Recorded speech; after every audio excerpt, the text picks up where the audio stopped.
కీర్తనలు 85. యెహోవా, నీవు నీ దేశము ఎడల కటాక్షము చూసి ఉన్నావు. చెరకుపోయిన యాకోబు సంతతిని నీవు వెనుకకు రప్పించి ఉన్నావు. నీ ప్రజల దోషమును పరిహరించి ఉన్నావు. వారి పాపమంతయు కప్పివేసి ఉన్నావు. నీ ఉగ్రత అంతయు మానివేసి ఉన్నావు. నీ కోపాగ్నిని చల్లార్చుకొని ఉన్నావు. మా రక్షణకర్తవగు దేవా, మా వైపునకు తిరుగుము. మా మీదనున్న నీ కోపము చాలించుము. ఎల్లకాలము మా మీద కోపగించదవా? తరతరములు నీ కోపము సాగించదవా? నీ ప్రజలు నీ యందు సంతోషించినట్లు నీవు మరలా మమ్మును బ్రతికింపవా?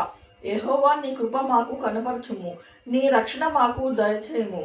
దేవుడైన యెహోవా సెలవిచ్చు మాటను నేను చెవిని పెట్టదను. ఆయన తన ప్రజలతో తన భక్తులతో శుభవచనము సెలవిచ్చును. వారు మరలా భక్తిహీనులు కాకుందురు గాక. మన దేశంలో మహిమ నివసించినట్లు ఆయన రక్షణ ఆయనకు భయపడు వారికి సమీపముగా ఉన్నది. కృపాసత్యములు కలుసుకొనినవి, నీతి సమాధానములు ఒకదానినొకటి ముద్దు పెట్టుకొనినవి. భూమిలో నుండి సత్యము మొలుచును, ఆకాశంలో నుండి నీతి పారచూచును. యెహోవా ఉత్తమమైన దానిని అనుగ్రహించును, మన భూమి దాని ఫలమునిచ్చును. నీతి ఆయనను ముందు నడుచును, ఆయన అడుగుజాడలలో అది నడుచును.